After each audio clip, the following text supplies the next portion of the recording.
lebih 9,000 pusat pengundian di seluruh negara sudah pun dibuka sehingga jam 6 petang nanti, dan kita juga dah sediakan wartawan-wartawan di lokasi yang sudah bersiap sedia di beberapa lokasi.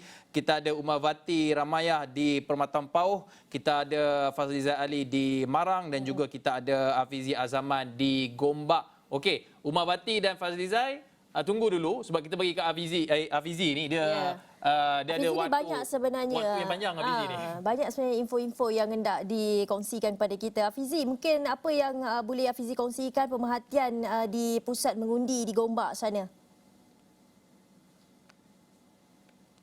Okey, baik. Sekarang ni Gigi dan juga Hakim, saya berada di SK Kampung Klang Gate Baru, Hulu Klang, dan seperti yang anda dapat saksikan di belakang saya, bermula daripada pukul 7.40. Pengundi pertama yang datang tahu siapa? Azwan Ali. Beliau datang ke sini beramah mesra dengan wartawan dan sebagainya. Kemudian disusuli dengan pengundi-pengundi lain yang hadir turut sama beratur di sini dalam keadaan yang pelbagai gaya. Pelbagai gaya, apa yang saya katakan pelbagai gaya kerana ada yang datang dengan keadaan baju hujan sebab kat sini tengah gerimis mengundang. Gerimis, hujan gerimis dan sebagainya. Dan anda dapat saksikan sekarang ini ada yang datang menggunakan dah prepare tahu kerusi yang buat pergi perkemahan dan sebagainya kan. Ada yang datang bawa kerusi berkenaan sebab takut nak berdiri lama dan sebagainya. Tapi ini adalah antara wajah-wajah pengundi awal yang menunaikan proses demokrasi dan juga meraihkan proses berkenaan.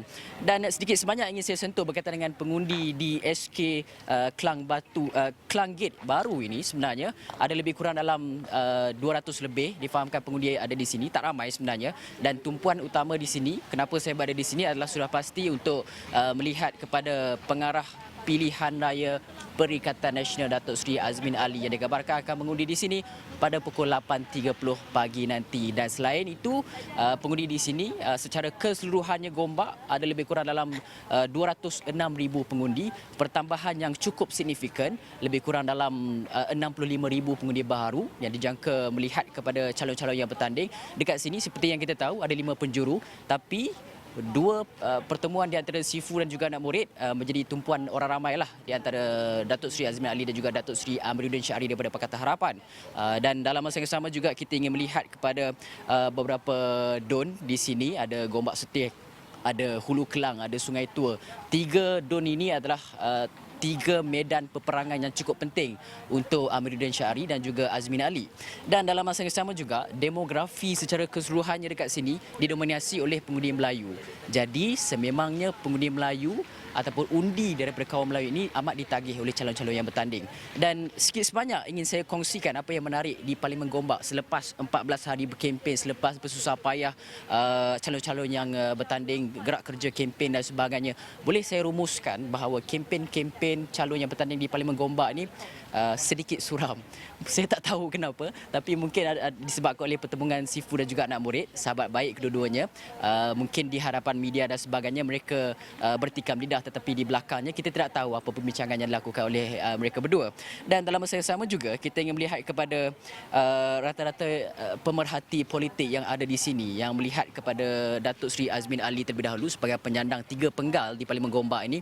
Ada lebih kurang dalam 45 hingga 50% yang mengatakan bahawa kemungkinan Azmin Ali boleh mempertahan kerusi parlimen ini. Sebab apa? Sebab ada beberapa kelebihan dekat dia. Antaranya, dia mempunyai jentera daripada PAS. PAS dekat sini, kemenangan PRU lepas lebih kurang dalam 17,000 undi. Jadi, akar umbi PAS di sini sangat teratur, susun gerak kempennya dan sebagainya.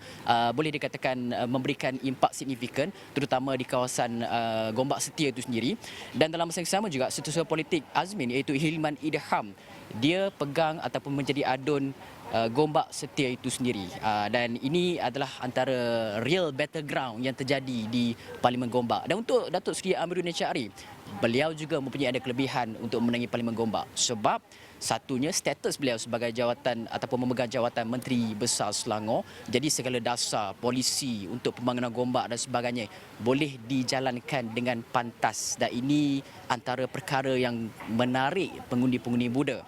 Dan dalam masa yang sama kita ingin melihat kepada undi daripada bukan Melayu dekat sini. Ada lebih kurang Cina ada lebih kurang 10.1%, India ada lebih kurang 8.4%.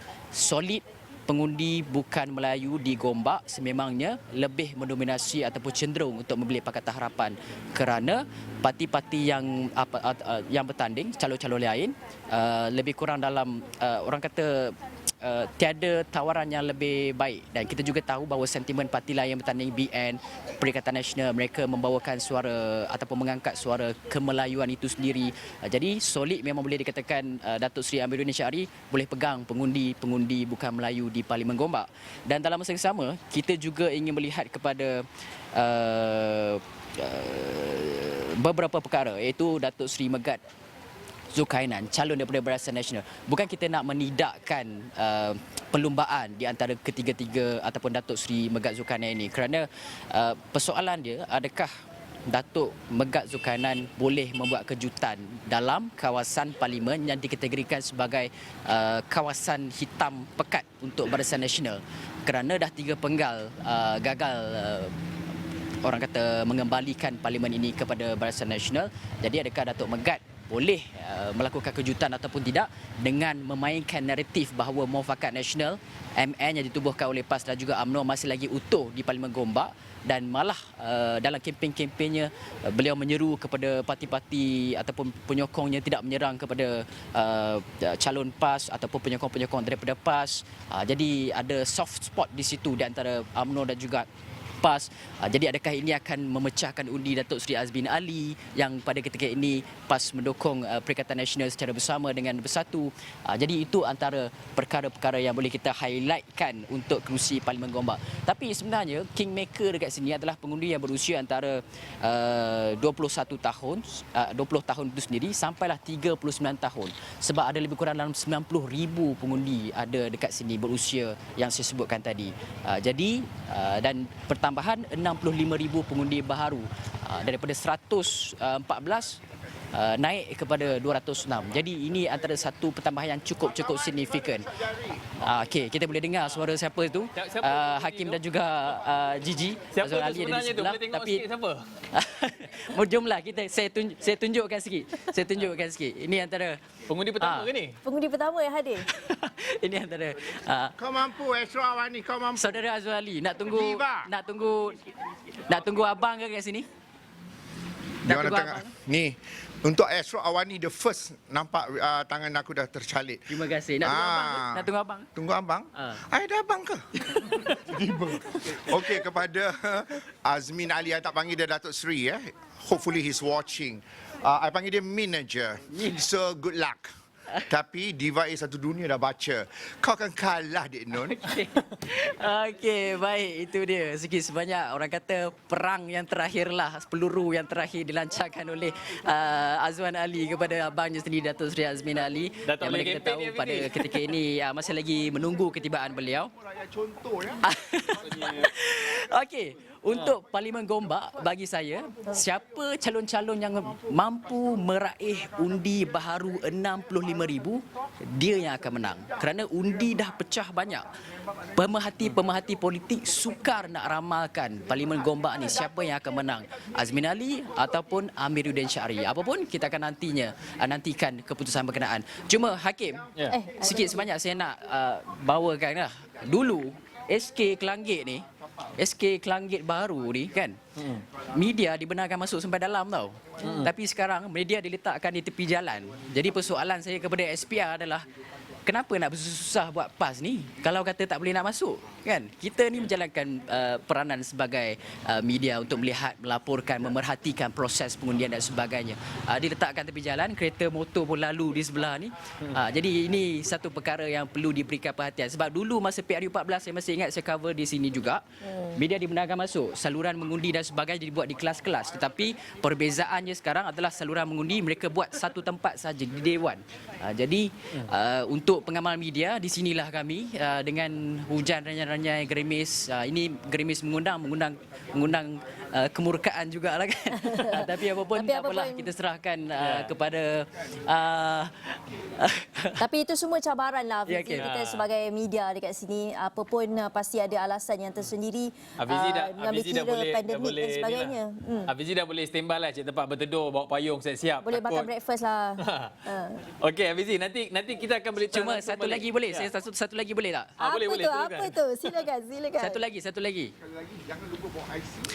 Okey, satu lagi adalah saya ingin melihat kepada proses demokrasi untuk PRU yang ke-15. Jadi ini adalah hari penentuannya, dan dalam masa sama juga kita lihat kempen-kempen parti politik, pemimpin bercakaran dan sebagainya.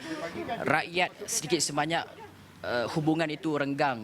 Jadi kita harapkan selepas PRU 15 kita boleh rapatkan balik walaupun perbezaan ideologi politik dan sebagainya. Kita raikan demokrasi, kita raikan perbezaan pendapat dan juga ideologi politik, tapi kita tolak politik kebencian. Itu saja untuk penonton Sarawak ni, Hakim dan juga Gigi.